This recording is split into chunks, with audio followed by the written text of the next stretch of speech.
Good evening. Let me go ahead and call this notice of public hearing of the RGCCISD School District meeting to order. It is now 6:15 p.m., February 11th of 2021, and we are at the FACE Family and Community Engagement Center located at 1 South Fort Ringgold, Rio Grande City, Texas. Agenda item A, opening a public hearing. Pursuant to Texas Local Government Code Section 180.007, the RGCCISD Board of Trustees is hereby giving notice of a required public hearing for the purpose of approving mid-year pay increases. The RGCCISD will discuss, 1, the reason for the pay increases and the public purpose of the pay increases. Number 2, the exact amount of the pay increases, the source of the pay increases, and the terms of the payment to maintain the public purpose. Agenda item B, administration's presentation and recommendations. Good evening, Mr. President, Mr. Secretary, members of the board, ladies and gentlemen of the public.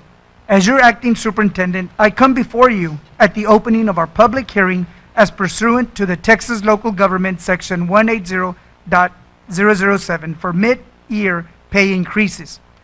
On December 14th, 2020, during our monthly school board meeting, I brought before you the proposed organizational chart. After careful consideration of our district's needs and analysis of our personnel needs, our student data, and our targeted support campus needs, I began to formulate our organizational chart. Before I begin with the heart of the matter, I'd like to specify the qualifications I possess that have helped me to carefully create this organizational chart. I have been a successful educator and administrator at the RGCCISD and a consultant for Region 1 Education Service Center for approximately 32 years. During those years, I've been able to lead campuses to exemplary status, to state and national recognition, and to have reached 7 out of 7 distinctions at the high school level. This accomplishment is something which does not happen very often. As a matter of fact, very few campuses in the state of Texas have ever accomplished this feat using this accountability system. May I also add, Rio Grande City High School received 7 out of 7 distinctions for only 150 campuses throughout the state of Texas out of 8,400 have ever received.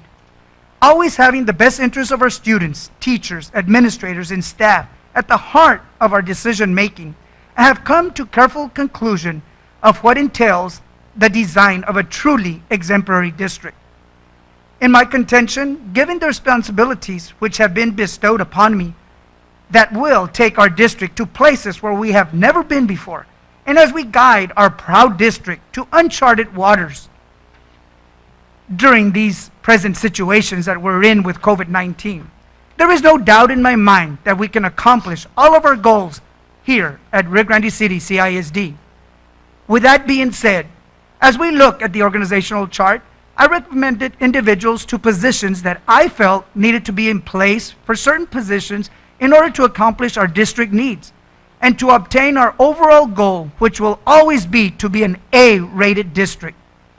One position, for example, was a director of school improvement, which I believe is necessary to make sure our campuses receive the support needed to be academically successful and not to fall into a target support campus, which at the present time we have 4 campuses that fall under this category.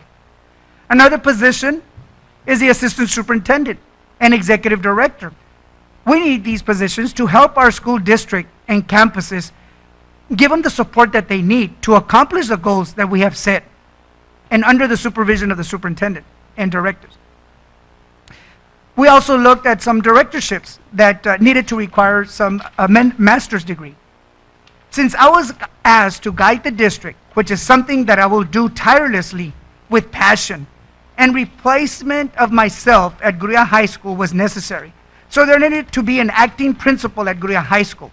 And I preferred an administrator which had been a principal with experience and had been trained by myself to follow in the footsteps and see the educational needs of our students. We also have had other campus positions that have become available due to promotions throughout the district.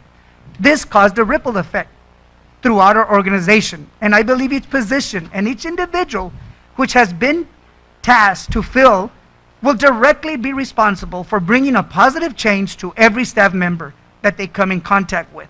Each individual entrusted with these positions have been carefully scrutinized and looked at from various perspectives. And I've chosen because of the outstanding work ethic and based on previous results.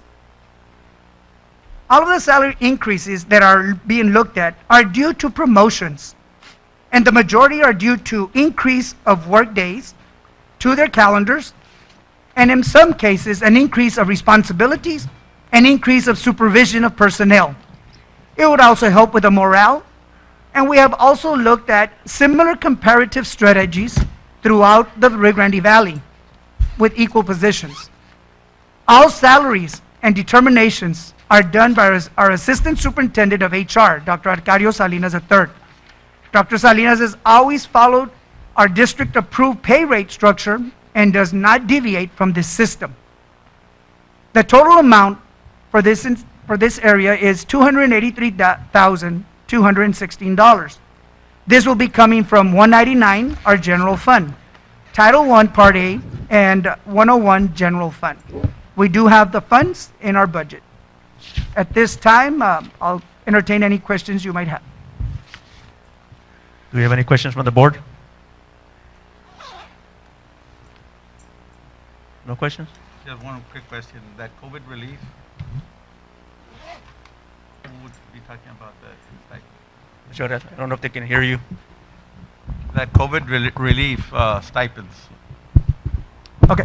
Administration, Mr. Verdial is recommending a COVID relief stipend for employees at this time. We are looking at, for professionals, $500. For paraprofessionals and auxiliary staff, $250. This would be a one-time payment, and we're going to be including, all professionals in the district. And again, it'll be a $500. We'll go ahead and include the police officers with these professionals, so that would be a $500 stipend. And at the $250, it would be the auxiliary, paraprofessionals, our tutors. We also have permanent substitutes, substitutes in existing vacancies. And all of these would be, of course, as defined by HR, sir. That is our recommendation. Do we have the totals for that and where that money would be coming from? What fund? It will be from our general fund, sir.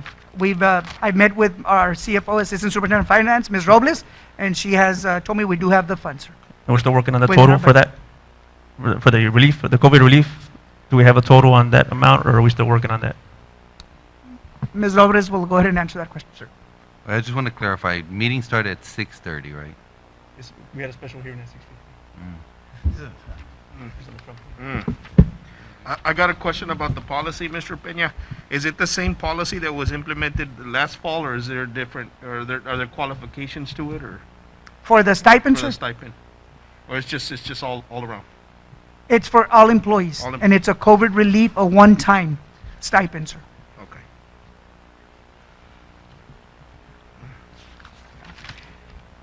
Ms. Robles, go ahead. Yes, I have a total for professionals, paras, and auxiliary staff, and this is based on the number of staff members that will be paid on tomorrow. Okay. So, for those, we have a total of $720,250, and that does not include the fringe benefits, which is the payroll tax. And this is based on substitutes and tutors that were paid for the on-site incentive back in December, and that would be an additional $35,000 for those people. Ms. Robles, real quickly, in talking to you earlier this week, you told me that we're getting about a $1.7 million payment from the windmills that were not budgeted. So in essence, we're still going to have $1 million left after we do this thing, more or less? The difference between the budgeted payments and the actual payments right now is 1.2. So basically, yes, we would have some funds left From the after windmills. this. So basically, it's not going to affect our budget in any form or fashion because we have that extra money coming from windmills, Right, correct? as long as we're allowed to use that, because Mr. Peña, I know that was concerned because we had not included it in the budget. Okay. Also, Mr. Verdial, at the present time, there are some funds that might be coming from the state and federal government on COVID relief.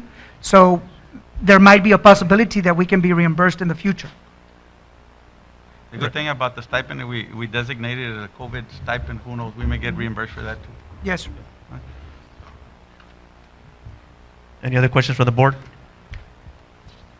I guess I might add, sir, just to make sure we include, we do have employees on ADA, so when we say inclusive, that means everyone. All right, So that would include the ADA personnel as well. good point. All right, if there's no further questions from the board, then agenda item C is public comments. I'm not sure if anybody's on through Zoom or if anybody's here who would like to or wanted to make a public comment.